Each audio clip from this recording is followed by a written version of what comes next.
Ito mga boss, Cuadrolas Casimero lilipat ng ibang promotion. Pagkakapan natin yan mga boss. Luis Pantera Neri ay makipagsabayan daw kay Cuadrolas Casimero.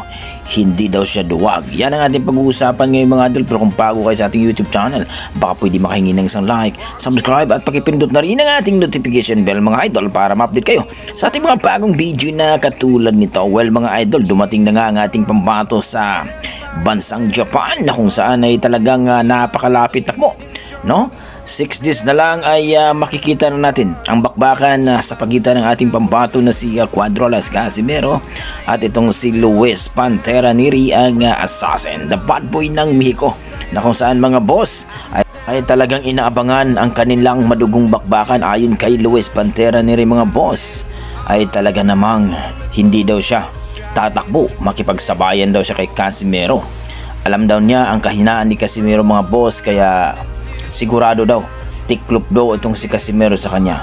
Hindi daw siya tatakbo dahil alam daw niya na ang mga Mexicano ay hindi daw talaga tatakbo yan pagdating sa bakbakan. Well mga idol, ayon sa ating mga boxing fans, siguraduhin daw ni Neri na makipagsibayan siya kay Casimero dahil kung tatakbo siya kagaya ni Kamida mga boss, ay sigurado daw pagtatawanan siya ng mga Mexicano. Well mga idol, alam naman natin si Luis Neri ay talagang matapang yan, no? Tinagurian niya ng bad boy ng Mexico at talagang inaabangan na ang kanilang bakbakan mga boss. So kung kayo, anong masasabi nyo dito?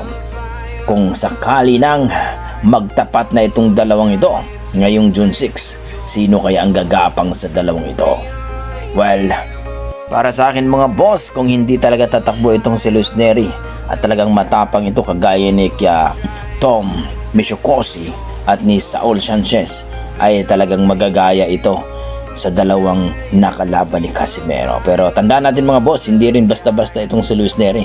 Talagang matapang at may lakas din ito, kaya mag-iingat din itong si Casimero. So kayo, ano masasabi nyo dito? Kung sakaling magtapat na itong dalawa, sino kaya ang gagapang?